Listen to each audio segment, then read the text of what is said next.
Phil Murphy here alongside the WSOF middleweight champion and now a light heavyweight finalist, David Branch, after a technical submission win over Jesse McElligott here at WSOF 20.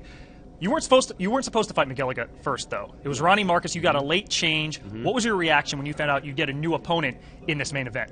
I was disappointed. I felt bad for Ronnie Marks because he traveled all the way from Brazil. I'm sure he had a really tough training camp, and he has a family, and you know, he wanted to get it on with me, and I know he was looking forward to that fight just as much as I was looking forward to it. Unfortunately, he had some health issues that came up, and he was unable to take the bout. And so McElligott stepped up from the prelims, and he was able to get it going with me.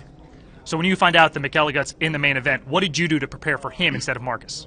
Oh, we just switched stance because Ronnie Marks was a conventional fighter, and McElligott was a southpaw. So, you know, the attacks are going to be a little bit different. You know, obviously you're going to use different tools. I'm used to fighting lefties because I just fought Yushin Okami, who's a lefty. He's a notorious southpaw.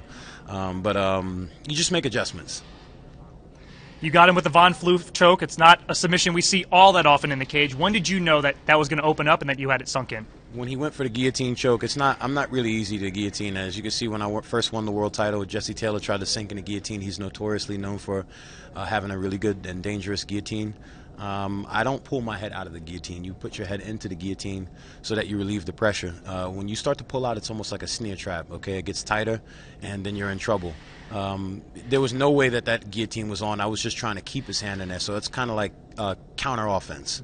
Instead of like just pulling my head out, you know, I'm taking what he's got, what he gave to me, and I trapped his arm. He wasn't able to get his arm. I felt him pulling it out, and then I just felt his body kind of go lax. When my cornerman told me he was out, he was out. Up next for you, Teddy Holder for the light heavyweight title. What are your initial thoughts on that fight? With me and Holder? You know, I believe that I'm a much well-rounded fighter, a much more polished fighter. I'm going to be coming in even better condition than I was in this fight. You know, every fight I'm going to be looking better. You know, I'm looking forward to it because he's standing in my way of making history. That history would be being a champion in 2 weight classes. He's 1 win away from that. He's David Branch. I'm Phil Murphy. For more coverage from WSOF 20 and all mixed martial arts news, keep it locked right here on ESPN.com/MMA.